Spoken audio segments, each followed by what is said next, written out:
രക്ഷയില്ലാത്ത അവസ്ഥയാണ് കേരളത്തിൽ. എന്താണ് ഒരു സാഹചര്യം?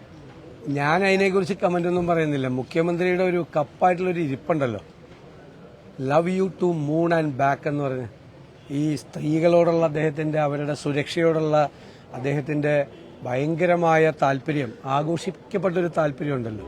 നേരത്തെ ഒരു കേസ് വന്നപ്പോൾ ഒരു കപ്പിൽ എഴുതി വെച്ചിട്ട് ആ കപ്പ് നിങ്ങളെല്ലാം, മാധ്യമങ്ങളെല്ലാം വലിയ പ്രാധാന്യത്തോടെ അദ്ദേഹം ആ കപ്പിലെ വെള്ളം കുടിക്കുന്നത് കാണിച്ചല്ലോ. എന്താണ് മുഖ്യമന്ത്രിയുടെ നിലപാട് ഇക്കാര്യത്തിൽ? മുഖ്യമന്ത്രിയുടെ പോലീസാണ് ഒരു സ്ത്രീ ഫോണിൽ വിളിച്ചിട്ട്, ഒരു മന്ത്രിയുടെ ഭാര്യ ഫോണിൽ വിളിച്ചിട്ട് അവിടെ വന്ന് എന്താണെന്ന് അന്വേഷിക്കാതെ അവർ തിരിച്ചു വരുന്നതിന് മുമ്പ് അവരെ കാണാതെ നേരെ അതേ ജീപ്പിൽ തന്നെ തിരിച്ചു പോയത്. ഒരു മന്ത്രിയുടെ ഭാര്യയ്ക്ക് പോലും കിട്ടാത്ത നീതി കേരളത്തിലെ ഏത് സ്ത്രീക്കാണ് കിട്ടാൻ പോകുന്നത്? മുഖ്യമന്ത്രിയാണ് മറുപടി പറയേണ്ടത്. മറ്റേ കാര്യത്തിൽ ഞാൻ പറയുന്നില്ല, ഞാൻ അഭിപ്രായമൊന്നും പറയുന്നില്ല. ഒരു സ്ത്രീ വിളിച്ചല്ലോ, ഒരു മന്ത്രിയുടെ പേഴ്സണൽ സ്റ്റാഫ് അവരെ ആക്രമിക്കുകയാണ്, മുറിയിൽ അടച്ചു പൂട്ടിയിട്ടിട്ട് അവരുടെ നിന്ന് ഈ ഫോൺ തട്ടിപ്പറിക്കുകയാണ്. അവർ ഹെൽപ്പ് എന്ന് പറഞ്ഞ കൂടെ അവർ തന്നെ പറഞ്ഞല്ലോ, വിളിക്കുകയാണ്. അവർ പറഞ്ഞില്ലായിരുന്നു, ഞാൻ ഇത് പറയില്ലായിരുന്നു. അവർ വന്ന് പറഞ്ഞല്ലോ, അവർ ഉറക്കെ വിളിക്കുകയാണ്, അവർ പോലീസിനെ വിളിക്കുകയാണ്, പോലീസ് വരികയാണ്. വന്നിട്ട് പോലീസ് എന്ത് ചെയ്തു? അവർക്ക് എന്താണ് സംഭവിച്ചതെന്ന് അന്വേഷിച്ചോ? ഇവരാരെങ്കിലും ആക്രമിച്ചെന്ന് അന്വേഷിച്ചോ? അവർക്ക് പരിക്ക് പറ്റിയെന്ന് അന്വേഷിച്ചോ? അവരെ അവിടെ നിന്ന് രക്ഷപ്പെടുത്താനുള്ള ശ്രമം നടത്തിയ പിന്നെ എന്തു പോലീസാണ്? ഏത് സ്ത്രീക്കാണ് കേരളത്തിൽ ഈ പോലീസിനെ കൊണ്ട് സുരക്ഷ കിട്ടുന്നത്? അല്ലെ മന്ത്രിയുടെ ഭാര്യയാണെന്ന് ഓർത്തോട്ട് പേടിച്ചോടിയതാണ്? എന്താണ് നടന്നത്? മുഖ്യമന്ത്രി കേരളത്തിലെ ജനങ്ങളോട് മറുപടി പറയണം. എല്ലാത്തിലും ഒരു മൗനമുണ്ട്, മിണ്ടാതിരിക്കൽ. ആ മിണ്ടാതിരിക്കൽ ഇക്കാര്യത്തിൽ പറ്റില്ല. കാരണം സ്ത്രീ സുരക്ഷയുടെ ഏറ്റവും ടോപ്പിലുള്ള ആളാന്ന് പറയുന്നത് ആ കപ്പം പിടിച്ച ഇരിപ്പുള്ള ഫോട്ടോയാണ് എന്റെ മനസ്സിൽ ഈ സംഭവം വന്നത്. അപ്പൊ അതെല്ലാം വെറും PR ആയിരുന്നു, പ്രചരണമായിരുന്നു. യഥാർത്ഥത്തിലുള്ള മനസ്സിലിരിപ്പ് ഇതൊന്നും അല്ലായിരുന്നു. അല്ലല്ല, ഇത് വ്യക്തിപര പ്രചരണം രാഷ്ട്രീയമാണെന്നും പറയുന്നുണ്ട്. അതെങ്ങനെ രാഷ്ട്രീയമാണ്? അത് UDF ആണെന്നും പറഞ്ഞു. UDFന്റെ പണി ഇതാണ്? കോൺഗ്രസ് അല്ല, UDFന്റെ പണി ഇതാണ്. അദ്ദേഹത്തിന്റെ ഭാര്യ പരാതി പറഞ്ഞത് എങ്ങനെ UDF പറയണതാണെന്ന്? അപ്പൊ UDFന്റെ പണി UDF ചെയ്താണെന്ന്. ഞങ്ങൾ പോയിട്ട് ഗൂഢാലോചന നടത്തി ഇദ്ദേഹത്തിന്റെ ഭാര്യയോട് സംസാരിച്ച് ഇദ്ദേഹത്തിനെതിരായിട്ട് പ്രചരണം നടത്താൻ ഞങ്ങൾ പറഞ്ഞ അങ്ങനെയാണ് മന്ത്രിമാരുടെ ഭാര്യമാരോട് പോയി പറയലാണ് ഞങ്ങളുടെ ജോലി, ഭർത്താവിനെതിരെ പറയാൻ വേണ്ടിയിട്ട്. ഇത് അവരുടെ കുടുംബത്തിൽ ഉണ്ടായ ഒരു സംഭവമാണ്. ഞങ്ങളിൽ ഒരാള് ഇപ്പോഴാണ് പ്രതികരിക്കുന്നത് അല്ലേ? അവര് വന്ന് പ്രതികരിച്ചതിന് ശേഷമാണ്. അതിനു മുമ്പ് ഓൺലൈനിലും മറ്റതിലും മറിച്ചിലൊക്കെ വന്ന് എന്നോട് പലരും വിളിച്ചു ചോദിച്ചപ്പോൾ ഞാൻ പറയില്ല, കാര്യം അറിയാതെ ഒന്നും പറയരുതെന്ന് പറഞ്ഞു. കാര്യം അറിയാതെ ആരും ഒന്നും പറയരുതെന്നാണ് എന്നോട് വിളിച്ചു ചോദിച്ച എല്ലാവരോടും ഞാൻ പറഞ്ഞു. വിവരം അറിയാതെ ഒന്നും പറയരുത്, കാരണം വല്ല എന്താ പ്രശ്നം നമുക്കറിയില്ല. പക്ഷെ അവര് തന്നെ വന്ന് മാധ്യമങ്ങളോട് അവർക്കുണ്ടായ സംഭവങ്ങൾ വിവരിക്കുകയും അവിടെ പോലീസിന്റെ അനാസ്ഥയെ ചൂണ്ടിക്കാണിക്കുകയും, പോലീസ് അവരെ ഒരു സ്ത്രീയെ ഉപേക്ഷിച്ച് പോവാണ്. നിങ്ങളൊന്നത് ആലോചിച്ച് നോക്കിയേ. അവരുടെ പരാതിയുടെ പുറത്ത് വരുന്ന പോലീസ് അവരെ കാണാതെ അവരെ മുറിയിൽ അടച്ചു പൂട്ടിയിട്ട് അവരെ ബലപ്രയോഗം നടത്താണ് ഈ പേഴ്സണൽ സ്റ്റാഫ് മന്ത്രിയുടെ. എന്തൊരു പരിതാപകരമായ അവസ്ഥയാണ് ഇത്! എന്തൊരു മന്ത്രിസഭയാണ്! നാണമായിട്ട് വയ്യ നമുക്ക് നാണോ? ഇവർക്ക് നാണോ ഇല്ലെങ്കിലും ഞങ്ങൾക്ക് നാണമായിട്ട് വയ്യ ഇത് കണ്ടിട്ട്. അദ്ദേഹത്തിന്റെ രാജി ആവശ്യപ്പെടുന്നുണ്ട്.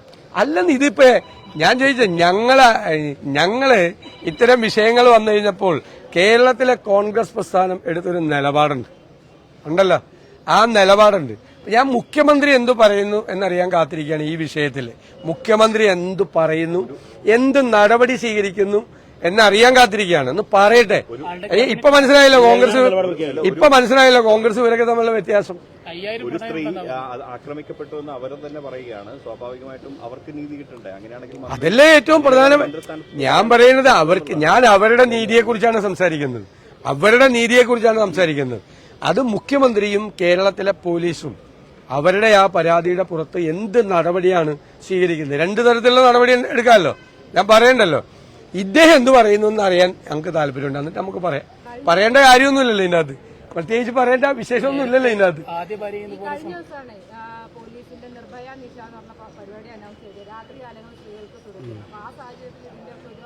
രാത്രികാലങ്ങൾ സ്വന്തം വീട്ടിൽ രക്ഷയില്ല. സ്വന്തം വീട്ടിലൊരു അനുഭവം ഉണ്ടായിട്ട് സ്ഥിതിയാണ്. പിന്നെയാണ് രാത്രികാലം ഇനി പുറത്തിറങ്ങി നടന്ന ഇവരുടെ ഭരണകാലത്ത് സ്വന്തം വീട്ടിൽ സ്ഥിതിയില്ല. ഇതേ സംഭവങ്ങൾ അദ്ദേഹത്തിന് നേരത്തെ ചോദിച്ചത് ഞാൻ കേട്ടായിരുന്നു. 5000 പ്രണയം, ഇതിനു മുമ്പും ഇതുപോലത്തെ സംഭവങ്ങൾ, സമാനമായ സംഭവങ്ങളെല്ലാം ഉണ്ടായതാണ്. വ്യക്തിപരമായ കാര്യമാണ്. അത് ഒരാൾക്ക് 5000 പ്രണയം ഉണ്ടാകുന്നത് അയാളുടെ വ്യക്തിപരമായ കാര്യമാണ്. അത് നമ്മളൊന്നും അതിൽ ഇടപെടാൻ പറ്റില്ല. പക്ഷേ ഇത് വ്യക്തിപരമല്ല, ഇത് സ്ത്രീയുടെ പരാതിയാണ്. ഒരു സ്ത്രീയുടെ പരാതിയാണ്.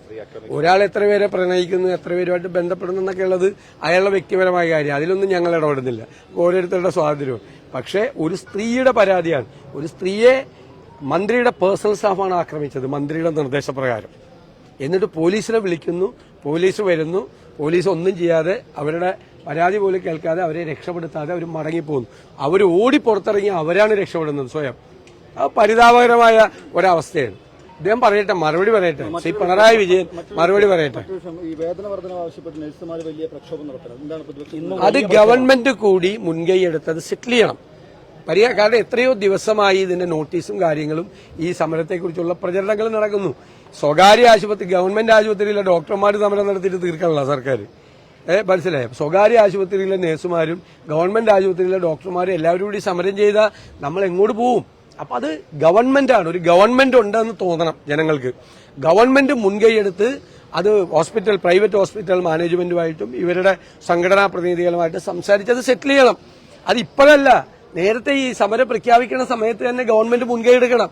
ഗവൺമെന്റിന് അതിനകത്ത് റോളുണ്ട്, ഒരുപാട് കാര്യങ്ങൾ ചെയ്യാനുള്ള റോള് ഗവൺമെന്റിനുണ്ട്. ഗവൺമെന്റ് ചെയ്യുന്നില്ല. ഞാൻ നിങ്ങളോട് പറയാറില്ലേ, സർക്കാരില്ലായ്മയാണ് ഈ സർക്കാരിന്റെ ഏറ്റവും വലിയ മുഖമുദ്ര. ഇപ്പൊ ഡോക്ടർമാര് സമരം നടത്തി, അവരങ്ങോട്ടും ഇങ്ങോട്ട് സമരം നടത്തി ചർച്ച ചെയ്യാൻ ആളില്ല. പിന്നെ എന്തിനാ ഗവൺമെന്റ്, എന്തിനാണ് കേരളത്തിൽ, എന്തിനാണ് ഗവൺമെന്റ്? ഇപ്പൊ പ്രൈവറ്റ് ആശുപത്രികളിൽ വ്യാപകമായി നഴ്സുമാര് സമരം ചെയ്യുന്നു. ഒരു സർക്കാർ വേണ്ടേ? എത്രയോ പേഷ്യൻസ് ആണ് അത് കിടക്കുന്നത്, എത്ര പേര് സീരിയസ് ആയിട്ട് ഓപ്പറേഷൻ ഫിക്സ് ചെയ്തിരിക്കുന്ന ആളുകൾ, പോസ്റ്റ് ഓപ്പറേറ്റീവ് പീരീഡിൽ കിടക്കുന്ന ആളുകൾ, എത്രയോ ദിവസമായിട്ട് ഈ സമരത്തിന്റെ അന്തരീക്ഷം നിലനിൽക്കുന്നു. അപ്പൊ അത് സംസാരിക്കണ്ടേ? നഴ്സസിന്റെ അസോസിയേഷന്റെ പ്രതിനിധികളും പ്രൈവറ്റ് മാനേജ്മെന്റുമായിട്ട് ഞങ്ങളല്ലല്ലോ സംസാരിക്കേണ്ടത്, ഗവൺമെന്റ് സംസാരിക്കണ്ടേ, ആരോഗ്യവകുപ്പ് സംസാരിക്കണ്ടേ? സമരം ചെയ്തവരെ മാനേജ്മെന്റ് പിരിച്ചുവിട്ട സംഭവം അല്ല, അതെല്ലാം ചർച്ച ചെയ്ത് തീർക്കേണ്ടതാണ്. സമരം ചെയ്തതിന് പിരിച്ചുവിടാനൊന്നും പാടില്ല. സമരം ചെയ്യാനുള്ള കാര്യവും അതിന്റെ വിഷയങ്ങളും അവരെ ബാധിക്കുന്ന പ്രശ്നങ്ങളും ഗവൺമെന്റ് അതിന്റെ അകത്ത് മീഡിയേറ്റ് ചെയ്യണം. പ്രൈവറ്റ് ആശുപത്രി മാനേജ്മെന്റും ഈ നഴ്സസ് അസോസിയേഷനുമായിട്ട് അവരുടെ സംഘടനകളുമായിട്ട് നെഗോഷിയേറ്റ്. അതിനല്ലേ സർക്കാർ. എവിടെ പോയി സർക്കാർ? അതാണ് എന്റെ ചോദ്യം. മറ്റൊരു കാര്യം, ഇവിടെ നാട്ടികയിൽ സിസി മൂന്നിനെ സ്ഥാനാർത്ഥിയാക്കാൻ യു ഡി എഫ് തീരുമാനിച്ചു കഴിഞ്ഞു. യു ഡി എഫ് സംസാരിച്ചു എന്ന് സ്ഥിരീകരിക്കപ്പെടുന്നു. നല്ല വ്യക്തിത്വമാണ് എന്നൊക്കെ പറയുന്നുണ്ട്. അല്ല, അതൊക്കെ അദ്ദേഹമായിട്ട് എല്ലാവരും ഒക്കെ സംസാരിച്ചിട്ടുണ്ട്. അദ്ദേഹം നല്ല മനുഷ്യനാണ്, എന്ന സംശയം. നല്ല ആളാണ്, വളരെ നല്ല ജനകീയനായിട്ടുള്ള ഒരാളാണ്, അല്ലേ? അത് ബാക്കി കാര്യങ്ങളൊക്കെ പിന്നീട് സംസാരിക്കും.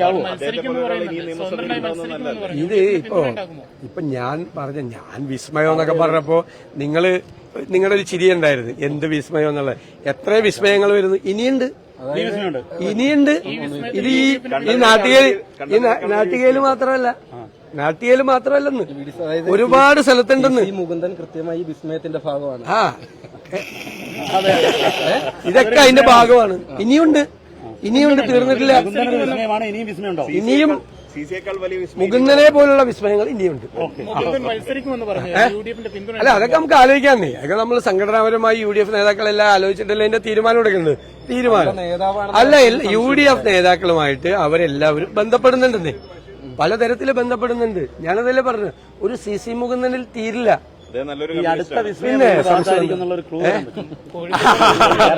കൊല്ലത്ത് തുടങ്ങി ഇപ്പം തൃശ്ശൂരെത്തി.